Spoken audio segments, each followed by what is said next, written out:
Hay una libreta manuscrita, con letra a mano, que en este momento está en un juzgado de la Audiencia Nacional. Y en esa libreta hay un nombre que aparece 11 veces. Siempre igual. Siempre con las mismas dos letras. PS. Solo eso. Mientras todos los demás aparecen con su nombre completo, con su apellido, identificados sin ambigüedad, hay una persona a la que nunca se le escribe el nombre. Solo las iniciales. PS. Y eso, que parece un detalle menor, es en realidad la pregunta más incómoda que lleva meses sobrevolando la Moncloa. ¿Por qué proteger a BC a esa persona con un código cuando a todos los demás se les escribe el nombre? ¿Qué tiene de especial esa persona que requiere una capa adicional de ocultación incluso en unas notas privadas? La respuesta hasta eso la vamos a ver. Pero antes necesitas saber quién escribió esa libreta. Y cuando lo sepas, todo lo demás va a cambiar de forma. Leire Díez. Ese nombre no te sonará si te informas por los grandes medios. Y eso en sí mismo ya dice algo.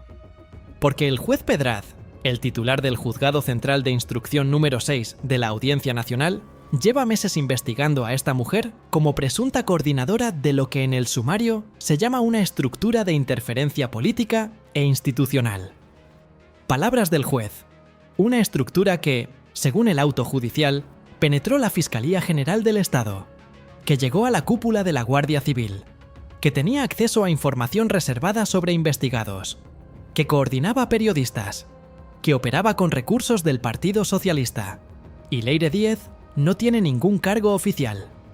Aquí es donde tienes que pararte un segundo, porque eso no es normal. Una persona sin cargo, sin sueldo público, sin ningún nombramiento formal, no llega a la Fiscalía General del Estado a menos que alguien se lo permita. No llega a la cúpula de la Guardia Civil a menos que alguien le abra la puerta. El acceso que describe el sumario requiere autoridad. Y la autoridad, cuando no viene de un cargo, viene de otra cosa. Viene de representar a alguien que sí la tiene. ¿A quién representaba Leire Díez? Esa es la pregunta que el juez Pedraz está intentando responder. Y hay una pista que está en el sumario desde el principio, que todo el mundo ha visto, y que el gobierno ha intentado enterrar bajo argumentos que no se sostienen ni 30 segundos. 10.842 mensajes. Ese es el número de mensajes que Leire Díez intercambió con Juanma Serrano. Y ahora necesitas saber quién es Juanma Serrano, porque ese nombre es la clave de todo lo que viene. Juanma Serrano fue el jefe de gabinete personal de Pedro Sánchez. No un asesor cualquiera. No un colaborador periférico. El jefe de gabinete personal, el hombre que gestiona la agenda del presidente, el que filtra quién entra y quién no, el que ejecuta lo que el presidente quiere sin que haya un papel firmado de por medio. En la práctica, la extensión operativa del presidente. Ese hombre intercambió casi 11.000 mensajes con Leire Díez, y casi 1.500 de esos mensajes los enviaron por Signal. Signal es la aplicación de mensajería cifrada que usan quienes necesitan que no quede rastro. No WhatsApp, no el correo. Signal, diseñada específicamente para que los mensajes desaparezcan y no puedan ser recuperados. Casi 1.500 mensajes que alguien decidió conscientemente que no debían existir. La pregunta es simple. ¿De qué se habla en 1.500 mensajes cifrados entre el jefe de gabinete del presidente y la mujer que el juez investiga por interferir en la Fiscalía y en la Guardia Civil? Esa pregunta no tiene respuesta oficial todavía, pero hay otra que sí la tiene. ¿Quién es PS? El gobierno envió a Óscar López a responderla. López es ministro, es portavoz, y salió a decir con toda la convicción del mundo que PSS no era necesariamente Pedro Sánchez, que las iniciales podían corresponder a cualquier persona. Lo dijo en rueda de prensa, lo repitió, y los medios afines al gobierno lo reprodujeron durante días. El problema es que pocas semanas después, fuentes del propio entorno del presidente reconocieron a Europa Press, con nocturnidad y alevosía, que PS era en efecto Pedro Sánchez. Piensa en lo que eso significa. El portavoz del gobierno salió a negar algo que el propio gobierno sabía que era verdad. Lo negó públicamente. Y luego su propio entorno tuvo que reconocerlo cuando ya no había otra salida. Eso no es un error de comunicación. Eso es una mentira deliberada ante los ciudadanos. Y mientras López negaba lo evidente, usó este argumento: que Medot Rajoy en las agendas tampoco tenía por qué ser Mariano Rajoy.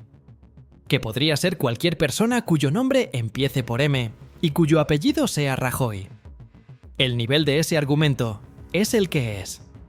Pero lo importante no es reírse del argumento. Lo importante es preguntarse por qué alguien en el gobierno consideró necesario mentir sobre esto. Cuando tienes que mentir sobre las iniciales en una libreta, es porque lo que hay detrás de esas iniciales te destroza. Suscríbete ahora. Lo que viene a continuación es lo que los grandes medios de este país han decidido que no necesitas ver. La información que aparece en el sumario de Pedraz y que ninguna televisión pública te va a contar esta noche. Si no te suscribes, el algoritmo va a dejar de mostrarte esto. Y alguien cuenta con eso. Volvamos a las agendas. Porque en esas libretas no solo aparece PS 11 veces. Aparece algo más específico. Hay una anotación que dice literalmente: la línea editorial la marca PS y la estrategia Josep. Josep es el responsable máximo del Grupo Prisa. El Grupo Prisa es uno de los conglomerados mediáticos más grandes de España. El País, la cadena SER, muchos más. Y en la libreta de Leire Díez hay una anotación que dice que la línea editorial de ese grupo la marca PS. Hazte esta pregunta, solo una. ¿Quién en España tiene el poder de sentarse con el responsable del Grupo Prisa y decirle cómo va a ser su línea editorial? La lista de personas con ese nivel de poder real no es larga, es cortísima. Y en el momento en que se escribió esa libreta, la persona con más poder en España tenía las iniciales PS. Pero espera, porque hay algo en la reunión de impulso que todavía no te he contado. Y cuando lo veas, la pieza que falta va a encajar. La reunión de impulso es como el sumario llama a la reunión en la que se puso en marcha la estructura. La reunión fundacional de la cloaca. ¿Quién estaba sentado en esa reunión? El director adjunto del gabinete personal de Pedro Sánchez. El número 2 del Partido Socialista. El responsable jurídico del Partido Socialista. El jefe de prensa del Partido Socialista. El exjefe de gabinete de Pedro Sánchez. Todos juntos, en la misma sala.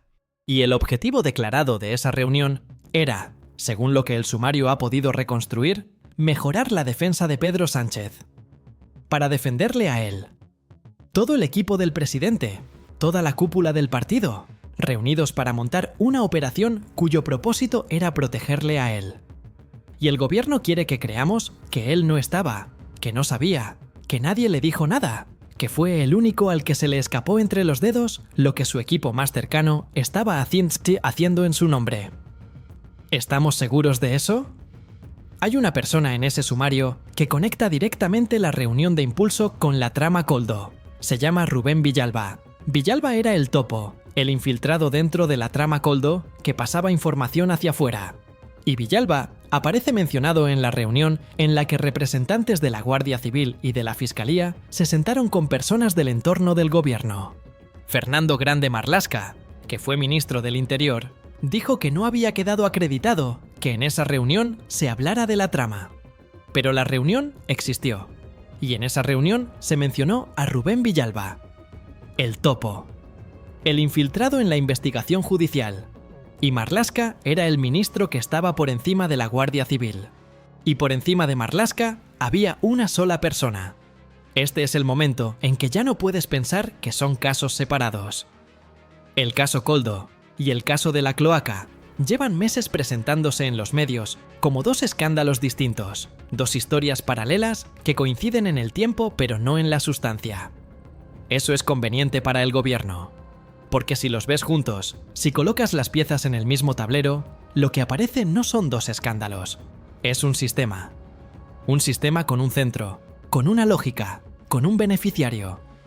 En el caso Koldo, contratos de mascarillas, comisiones ilegales, Víctor Aldama, Ábalos. En el caso de la cloaca, interferencia en la fiscalía, coordinación de periodistas, agendas con PS, Leire Díez, Macerrano. Personas distintas, operaciones distintas. Pero el mismo partido, la misma estructura de poder, el mismo periodo de tiempo, y en los dos casos, la misma respuesta del presidente. Yo no sabía nada. Ábalos fue el número 2 del PSOE, el secretario de organización, el ministro de Transportes durante años, el hombre en el que Sánchez decía confiar. Hoy está expulsado del grupo parlamentario, sin apoyo del partido, convertido en el responsable único de todo lo que él sabe que no decidió solo. Cerdán cayó. García Ortiz cayó, condenado por el Tribunal Supremo en sentencia firme por filtrar información del caso González Amador. Leire Díez está en el sumario y Pedro Sánchez sigue en Moncloa. Pero hay algo en la caída de Ábalos que no cuadra y merece un momento de atención. Cuando el PSOE decidió expulsarle, lo hizo en menos de 48 horas. Un hombre que había sido el número 2 del partido, que había gestionado la maquinaria interna del socialismo español durante años, que conocía los nombres, las operaciones, los acuerdos y los secretos de una organización que lleva décadas en el poder, fue fulminado en 2 días, sin negociación pública, sin proceso interno visible, sin la mínima consideración por los años de servicio. En 48 horas pasó de ser el hombre de confianza de Sánchez a ser el único responsable de todo. Piensa en lo que sabe Ábalos. Piensa en lo que tiene que saber alguien que fue secretario de organización del PSOE, ministro durante años, gestor de los contratos, de los nombramientos, de las alianzas internas. Alguien que estuvo en el centro de decisiones que ahora están en los juzgados.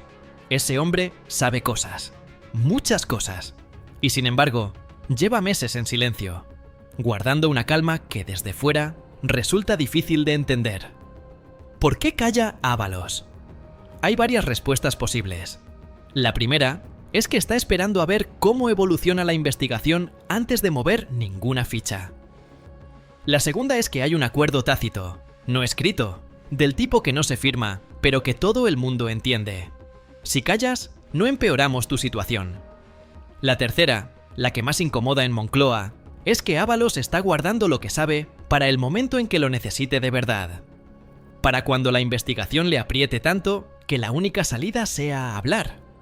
Y si ese momento llega, lo que salga de su boca va a sacudir esta historia de una forma que hoy todavía no podemos calibrar del todo. Víctor Aldama, el empresario en el centro del caso Koldo, ya habló. Habló ante el juez, habló con periodistas, habló con quien quiso escucharle. Y lo que dijo cuando habló fue suficiente para hundir a varias personas. Ábalos todavía no ha hablado así. Pero Ábalos sabe más que Aldama. Y eso, en un sumario que todavía está abierto, es un dato que el gobierno tiene muy presente cada mañana que se levanta. Siempre hay alguien que cae. Siempre es alguien que estaba justo debajo. Y siempre el que está arriba dice que no sabía nada. Hay un momento en una investigación judicial en que ese patrón deja de ser una coincidencia y se convierte en una estrategia. Cuando el presidente de un gobierno, de forma sistemática, repite que no sabía nada de lo que hacía su jefe de gabinete, su ministro del Interior, su secretario de organización, su número 2 del partido, la coordinadora que usaba los recursos del partido, hay 2 explicaciones posibles. La primera es que Pedro Sánchez es el presidente de gobierno más desinformado de la historia democrática española, rodeado de personas que tomaban decisiones enormes sin contarle nada. La segunda es que la ignorancia declarada es parte del diseño, que alguien construyó con cuidado una distancia plausible entre el presidente y las operaciones que se hacían en su nombre, para que cuando llegara el momento, siempre hubiera un escalón entre él y lo que se estaba investigando. ¿Y los 61? Esto es lo que más incomoda de todo, más que las agendas, más que los mensajes de Signal, más que la reunión de impulso. En las libretas de Leire Díez hay una anotación que hace referencia a 61 periodistas coordinados, sus 61 habituales, 61 personas del mundo de la comunicación a las que Leire Díez enviaba argumentarios, líneas de defensa, encuadres, mensajes que luego aparecían de forma sincronizada en distintos medios como si fueran criterio editorial propio. Y la intermediación tenía nombre: Jacobo Teiguelo, un abogado que, según quienes le conocen, no habla con cualquiera, que selecciona sus contactos, que corta el acceso a quien le decepciona, Los 61 son los que nunca le han decepcionado. ¿Y quiénes son esos 61? Esa es la pregunta que más miedo da en determinadas redacciones de este país, porque en las propias agendas de Leire Díez hay una pista sobre el perfil. Hay una referencia a un manifiesto. Un manifiesto que existe, que fue público, que tiene firmas reales con nombres reales, y que pedía algo que en cualquier democracia sana habría provocado un escándalo de proporciones enormes. Ese manifiesto pedía, en esencia, que los periodistas que estaban investigando casos de corrupción vinculados al PSOE dejaran de hacerlo. Así de directo. Los mismos periodistas que durante años habían investigado la Kitchen, el caso Lezo, la trama Gürtel, los fondos reservados, de repente eran señalados como un peligro. ¿Por qué son peligrosos los que investigan la corrupción? La respuesta es la que es. Y ese manifiesto lo firmaron periodistas, presentadores, columnistas, algunos de ellos con presencia habitual en medios que se financian, en parte o en su totalidad, con dinero público. Televisiones públicas, radios públicas, medios subvencionados con los impuestos de los mismos ciudadanos a los que luego se les oculta información. Personas que un día firmaron un documento pidiendo que se dejara de investigar la corrupción del partido en el gobierno, y que al día siguiente siguieron apareciendo en pantalla con toda la autoridad del mundo para explicarle a España lo que estaba pasando. Cuando Leire Díez enviaba sus argumentarios a sus 61 habituales, no les estaba pidiendo que publicaran mentiras. Les estaba enviando el encuadre, el ángulo, la forma de presentar un hecho para que favoreciera una narrativa determinada. Y eso, técnicamente, no es una mentira.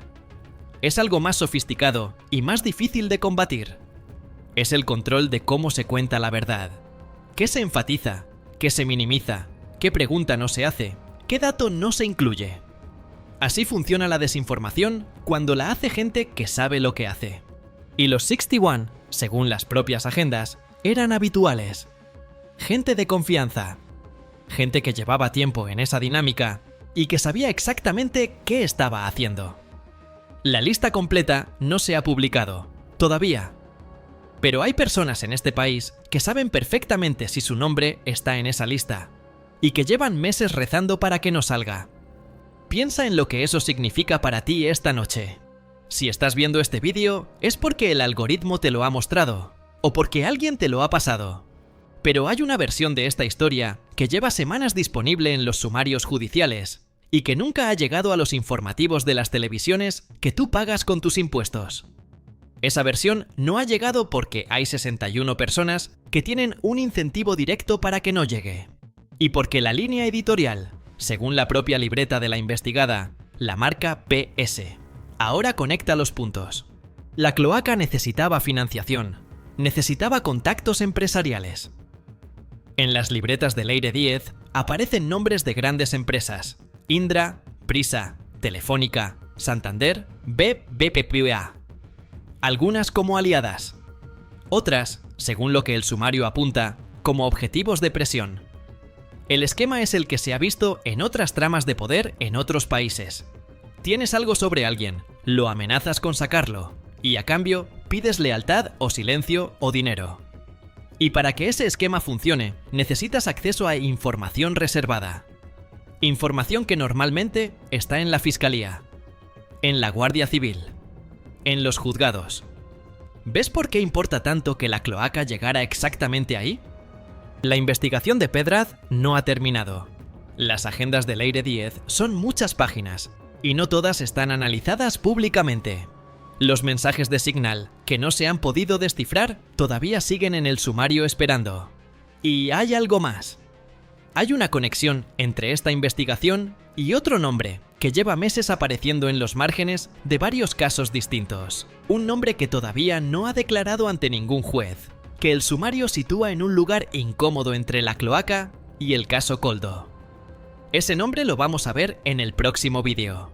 Porque hay una pieza que conecta estas dos historias de una forma que los grandes medios todavía no han querido poner sobre la mesa.